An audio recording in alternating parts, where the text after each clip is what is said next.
2025년 대한민국의 노인 기준이 달라집니다. 정부와 국회가 공식적으로 노인 연령 상향을 논의 중입니다. 기존에는 만 65세부터 노인으로 분류되어 다양한 혜택을 받을 수 있었지만 앞으로는 70세가 되어야 노인으로 인정받는 시대가 올 수도 있습니다. 왜 이런 논의가 시작된 걸까요? 그 배경에는 대한민국의 빠른 고령화 속도가 있습니다. 2024년 통계청 발표에 따르면 65세 이상 인구는 전체의 18%를 넘어섰고 2026년이면 초고령 사회에 진입하게 됩니다. 단순히 숫자가 늘어난 것이 아니라 사회 전체가 고령화로 인해 복지 재정의 한계에 부딪히고 있다는 뜻입니다.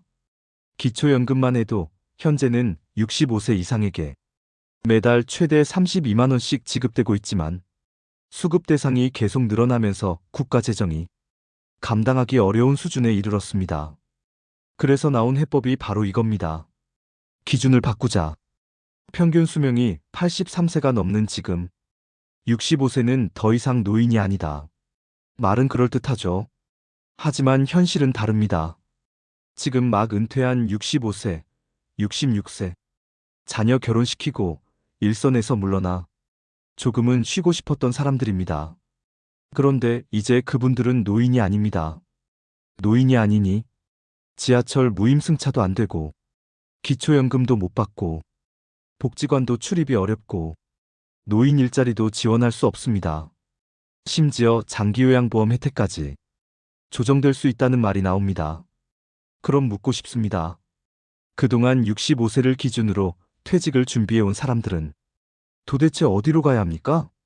바뀌는 건 기준이지만 뒤흔들리는 건 우리의 노후 계획, 삶의 방향, 그리고 마지막 남은 자존감입니다.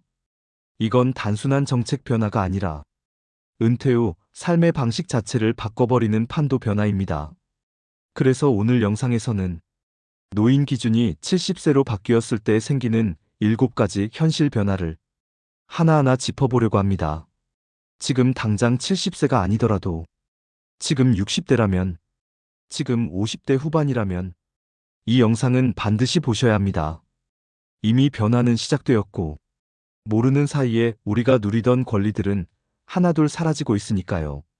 1장. 기초연금 받을 수 있는 나이 올라간다. 기초연금은 지금까지 많은 사람들의 노후를 지탱해주는 가장 기본적인 혜택이었습니다. 매달 최대 32만 원. 큰 돈은 아닐지 몰라도 매달 꼬박꼬박 들어오는 이 돈은 혼자 사는 어르신에게는 생계의 숨통이 되어주고 자녀에게 손을 벌리지 않아도 되는 심리적 자존심이었습니다. 현재는 만 65세 이상 중 소득 하위 70%에게 지급되고 있죠. 그런데 노인 기준이 70세로 바뀐다면 이 연금의 지급 기준도 70세 이상으로 조정될 수 있다는 관측이 나오고 있습니다. 실제로 2023년 국회 예산정책처는 65세 이상 인구 증가로 인해 기초연금 재정 부담이 급격히 증가하고 있으며 장기적으로 지급 연령을 상향해야 한다는 보고서를 내기도 했습니다. 복지부 또한 향후 지급 기준 조정이 불가피할 수 있다는 입장을 조심스럽게 밝혔습니다. 그렇다면 지금 65세가 된 분들은 어떻게 될까요? 단순히 혜택이 늦게 오는 것 정도가 아닙니다. 그 5년 동안 노후를 위한 최소한의 경제적 버팀목이 사라지는 겁니다. 누군가는 이렇게 말할지도 모릅니다. 젊어졌으니 더 일하면 되지 않느냐? 하지만 현실은 다릅니다. 은퇴 후 다시 일자리를 구하는 건 말처럼 쉽지 않고 건강도 자신할 수 없는 시기입니다. 특히 홀로 사는 어르신, 부부 둘만 사는 고정 수입 없는 가정에서는 이 30만 원의 유무가 생존의 기준이 되기도 합니다. 게다가 이 변화는 예고 없이 빠르게 시행될 수도 있습니다. 그래서 더 조심해야 합니다. 나는 받을 수 있을 줄 알았다. 그렇게 생각했던 수많은 사람들이 기준선이 바뀐 뒤 손에 쥘 수 있는 게 없게 될 수도 있습니다. 정부는 늘 말합니다. 점진적으로 공론화 과정을 거쳐 시행할 것이다. 그러나 그 점진적이라는 말이 언제 나에게 닥칠지 우리는 아무도 모릅니다. 지금 우리가 해야 할 일은 이 변화가 실제 시행되기 전에 어떻게든 최소한의 정보를 알고 준비하는 것입니다. 기초연금, 그 이름처럼 기초였던 혜택이 더 이상 기본이 아닐 수 있습니다. 2장. 지하철, 버스를 무료로 이용할 수 있는 무임승차 제도의 변화. 지하철 요금이요? 저희는 그냥 무료로 다닙니다. 서울을 포함한 수도권에서 65세 이상 노인은 지하철 버스를 무료로 이용할 수 있는 무임승차 제도. 이 제도는 단순한 편의가 아닙니다. 외출의 자유를 지켜주는 권리이자 고립을 막아주는 안전장치였습니다.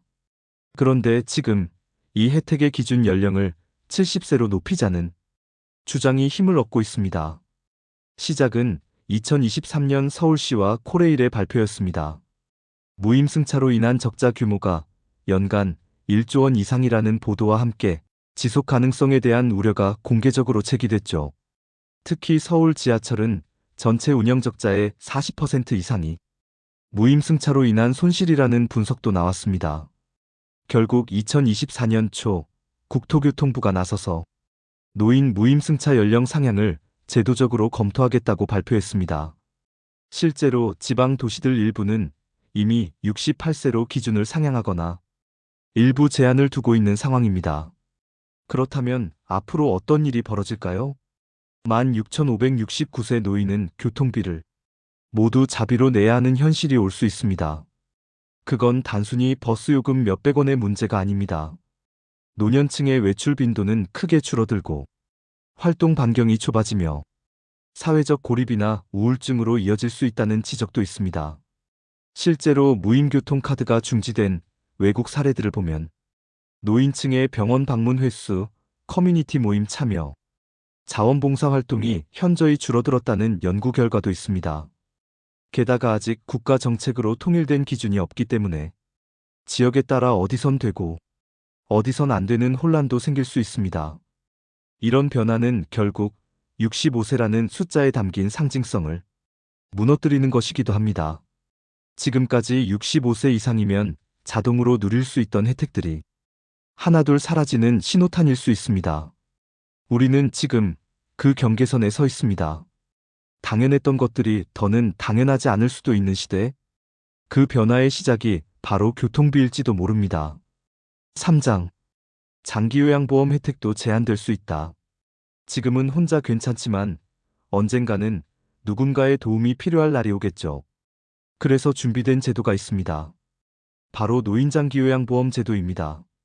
이 제도는 일상생활이 어려운 노인에게 요양시설 입소, 재가 서비스, 간병인 지원 등을 제공하는 국가 돌봄 보장 장치입니다. 하지만 문제는 이 제도의 가장 핵심 조건이 노인성 질환 65세 이상이라는 점입니다. 다시 말해, 지금은 만 65세 이상이면 질환이 확인될 경우 장기요양 등급 신청이 가능합니다. 그런데 만약 노인의 기준이 70세로 바뀐다면 6,569세의 고령자들은 이 제도의 문턱에서 노인이 아니라는 이유로 혜택 대상에서 제외될 가능성이 생깁니다. 물론 특정 노인성 질환자에게는 예외 조항이 있을 수 있지만 행정 절차는 훨씬 복잡해지고 진입 장벽은 높아질 수밖에 없습니다. 실제로 요양보험 제정 역시 기초연금과 마찬가지로 고령 인구 증가에 따라 급격한 적자 구조를 겪고 있습니다. 보건복지부는 이미 2023년 말 등급 판정 기준 조정 및 진입 연령의 단계적 상향이 필요하다는 내부 검토 자료를 마련했습니다. 간병이 필요한데 제도적 보호를 받지 못하는 60대 후반, 이런 사람들이 많아지면 결국 그 부담은 가족에게 전가될 수밖에 없습니다. 자녀 세대의 시간, 비용, 감정적 스트레스는 물론이고 노년 당사자 본인도 부담스러운 존재로 전락할 수 있다는 심리적 위축감까지 함께 오게 됩니다. 단 5년, 그 5년이 돌봄을 받을 수 있는 삶과 돌봄 없이 버텨야 하는 삶을 가르는 기준이 될지도 모릅니다. 그리고 이건 단순히 복지 축소의 문제가 아닙니다. 혼자 살 수 없을 때 나라가 나를 도와줄 수 있을까? 라는 믿음 자체가 흔들리는 일입니다. 노후는 돈이 아니라 돌봄이 결정합니다. 그 돌봄의 문이 우리 모르게 좁아지고 있습니다. 사장. 노인 일자리 사업. 70세 이후만 가능? 나이 들면 일자리도 없어져요. 그렇게들 말하지만 그래도 대한민국에는 노인 일자리 사업이 있었습니다. 공공근로, 지역복지 서비스, 실버 택배, 공공시설 관리 등 형태는 단순해도 의미는 결코 작지 않은 일자리들. 돈을 많이 벌진 않아도 매달 몇십만 원이라도 직접 번다는 자존감과 사회의 일원으로서 느끼는 소속감이 많은 노인들의 삶을 지탱해 왔습니다. 그런데 이 사업 역시 노인 기준 변경의 영향을 피할 수 없습니다. 현재 대부분의 노인 일자리 사업은 만 65세 이상을 참여 조건으로 명시하고 있습니다. 그런데 이제 노인 기준이 70세로 바뀐다면 당연히 참여 연령도 70세 이상으로 상향 조정될 수 있습니다. 실제로 2024년 정부는 노인 일자리 사업이 과도하게 확대되면서 예산 집행의 효율성이 떨어지고 있다는 이유로 사업 구조 조정과 참여 조건 조정 검토를 발표했습니다. 특히 노인 기준이 변경된다면 일자리 자격 조건도 조정될 수밖에 없다는 점을 복지부가 공식 언급한 바 있습니다. 그 결과 65세에 은퇴했지만 70세가 되어야 일자리를 찾을 수 있는 아이러니가 벌어질 수 있는 겁니다. 이건 단순히 몇 년을 더 기다리는 문제가 아닙니다. 그 몇 년 동안 아무 소득 없이 버텨야 하는 사람들. 그 사이 의료비는 늘어나고 자녀에게 부담을 줄 수 없다는 이유로 혼자 끼니를 줄이고 외출을 피하고 관계를 끊는 노인들이 생길 수 있습니다. 일자리는 단지 돈을 벌기 위한 수단이 아니라 하루하루를 사람답게 살아가기 위한 구조였습니다.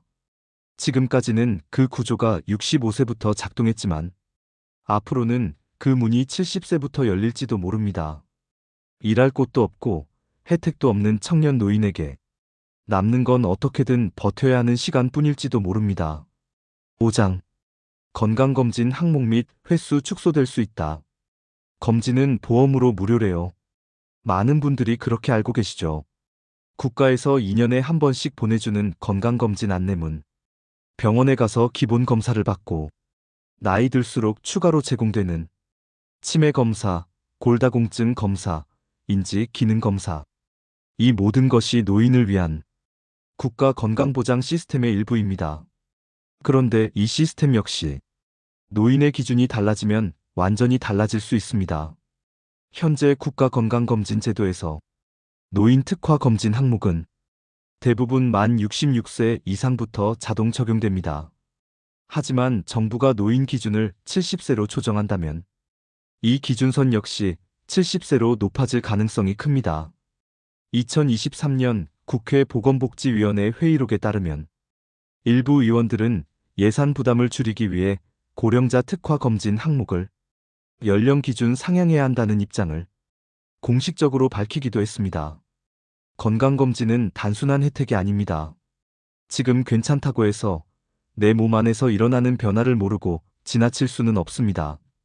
특히 노년기에 자주 발생하는 심뇌혈관 질환, 당뇨, 치매, 위암, 대장암 같은 병들은 정기 검진 없이는 조기에 발견이 어렵습니다. 검진이 늦어지면 병도 늦게 발견되고 병원비는 더 많이 들고 완치 가능성은 낮아집니다. 그런데 지금 65세인데 건강검진 항목이 70세 이후로 밀리게 된다면 딱 5년의 차이 때문에 병을 모르고 지나치고 치료 시기를 놓치고 평생 후회할 수도 있는 겁니다. 건강검진은 예방이자 방어입니다. 하지만 이 방어막이 무너질 수도 있는 시대, 아직 노인이 아니니까 괜찮겠지라는 말이 가장 위험한 착각이 될 수도 있습니다. 당신이 노인이 되기 전까지 그 누구도 당신의 건강을 책임져 주지 않을 수 있습니다. 6장. 경로당 노인복지관 이용도 제한될 수 있다. 점심도 주고 운동도 시켜주고 노래교실도 있잖아. 경로당, 노인복지관은 단순한 공공시설이 아닙니다. 혼자 있는 시간이 길어진 노인들에게 하루라도 외롭지 않게 만드는 공동체의 마지막 공간이었습니다. 그런데 이 공간의 출입 조건이 바뀔 수 있다는 사실 알고 계셨나요? 대부분의 복지관, 경로당은 만 65세 이상을 이용 기준 연령으로 삼고 있습니다. 지자체에서 운영하는 프로그램, 무료 급식, 건강체조, 심리상담, 노래교실, 이 모든 서비스는 행정적으로 노인으로 분류된 사람만이 이용할 수 있습니다. 그런데 노인 기준이 70세로 바뀌게 되면 각종 복지기관의 기준도 줄줄이 70세로 바뀔 가능성이 큽니다. 특히 보건복지부는 노인복지 인프라가 과밀 운영되고 있다. 효율적인 자원 배분을 위해 이용 연령 기준 정비가 필요하다고 수차례 밝혀왔습니다. 즉, 지금 65세 이상 노인들이 누리던 혜택이 앞으로는 70세 이후에만 가능해질 수 있다는 이야기입니다. 여기엔 문제가 하나 더 있습니다. 복지관이 단지 이용 제한만 걸리는 게 아니라 프로그램 신청부터 지원까지 모든 것이 행정적으로 닫힐 수 있다는 것입니다. 그리고 이 변화는 심리적 고립을 가져옵니다. 특히 은퇴 후 친구 관계도 가족도 멀어진 사람들에게 경로당은 사람을 만날 수 있는 유일한 곳이기도 했습니다. 그런데 당신은 아직 노인이 아니니 오실 수 없습니다.